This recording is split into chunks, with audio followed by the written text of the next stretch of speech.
Abdurrahman Wahid atau Gus Dur.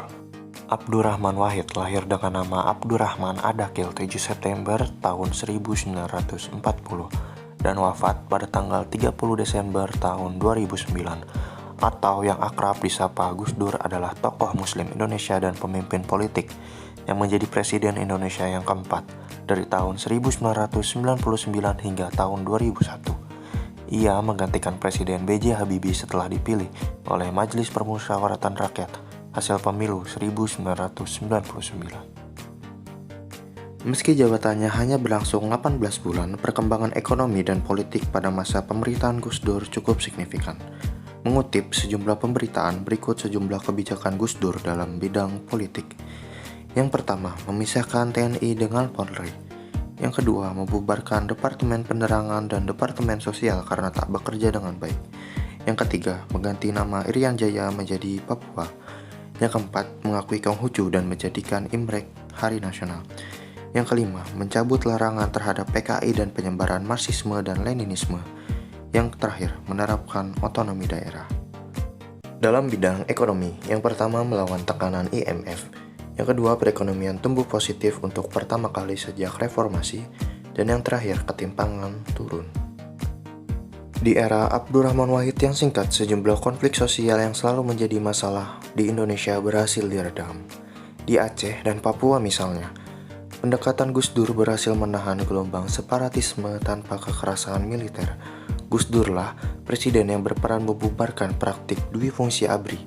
Ia mengembalikan tentara ke barak. Ia juga yang memisahkan angkatan bersenjata menjadi TNI dan Polri. Aspek sosial menjadi perhatian Kiai Nahdlatul Ulama ini.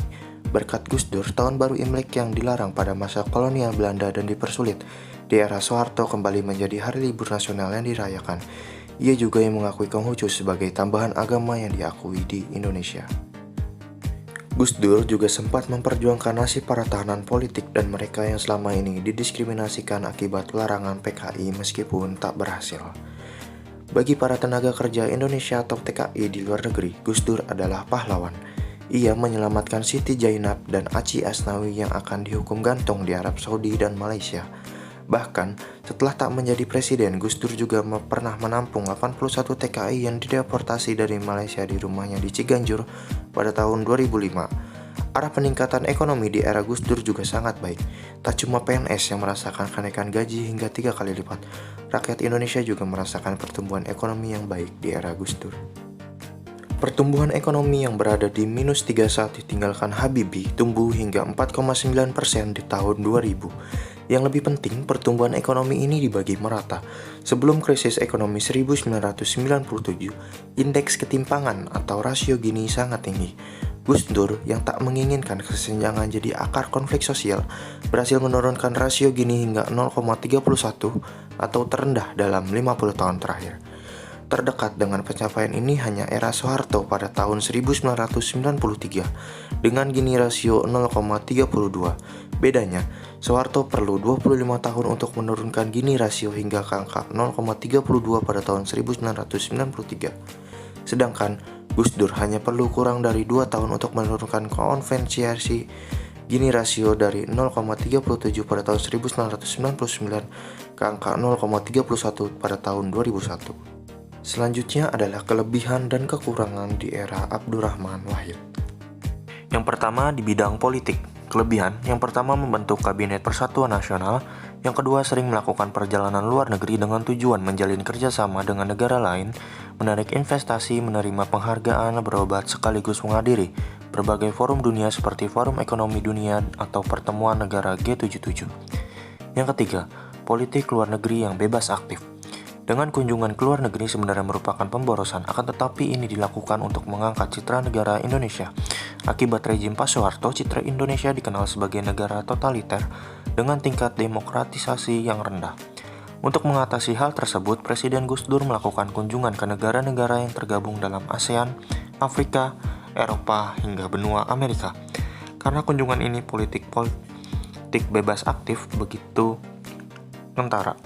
Seringnya Presiden Gus Dur berkunjung ke luar negeri ini ternyata mendapat respon positif dari dunia, bahkan membuka peluang kerjasama terutama kerjasama dalam bidang perdagangan. Selanjutnya adalah kelemahan di bidang politik. Yang pertama, Presiden Abdurrahman Wahid sering melontarkan pernyataan-pernyataan kepada media yang kerap memanaskan suhu politik tanah air. Hal tersebut menimbulkan keguncangan situasi politik dalam negeri. Salah satunya yaitu soal reshuffle kabinet atau desakan mundur terhadap sejumlah menteri.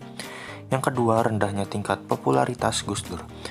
Dan yang terakhir, masyarakat kurang antusias dengan gaya pemerintahan Gus Dur.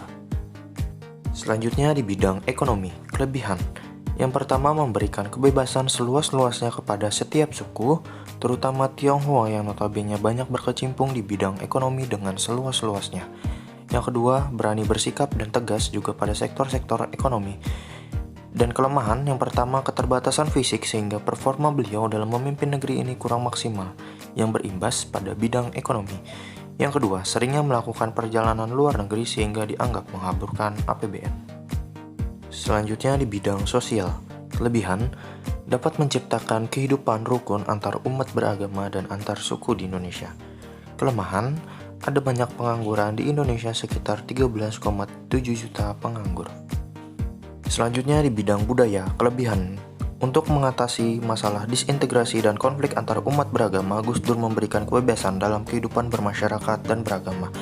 Hak tersebut dibuktikan dengan adanya beberapa keputusan presiden yang dikeluarkan, yaitu yang pertama, Keputusan Presiden nomor 6 tahun 2000 mengenai pemulihan hak sipil penganut agama Konghucu etnis Cina yang selama Orde Baru dibatasi. Maka dengan adanya Kepres nomor 6 dapat memiliki kebebasan dalam menganut agama maupun menggelar budayanya secara terbuka, misalnya pertunjukan barongsai. Yang kedua, menetapkan Tahun Baru Cina atau Imlek sebagai hari besar agama. Kelemahan, kerusuhan antar etnis terus berlanjut. Kerusuhan terutama berbahaya adalah pembunuhan antara umat Islam dan Kristen di Maluku yang menewaskan lebih dari 1.000 orang sepanjang tahun 1999. Yang terakhir di bidang pertahanan dan keamanan, kelebihan. Yang pertama, pada Maret tahun 2000, pemerintah Gus Dur mulai melakukan negosiasi dengan Gerakan Aceh Merdeka atau GAM.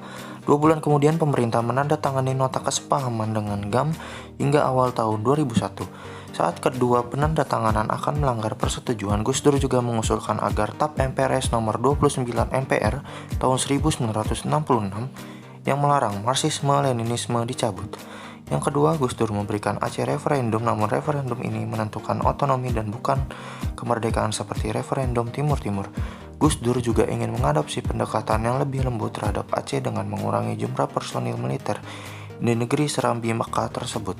Pada 30 Desember tahun 1999, Gus Dur mengunjungi Jayapura di Provinsi Irian Jaya.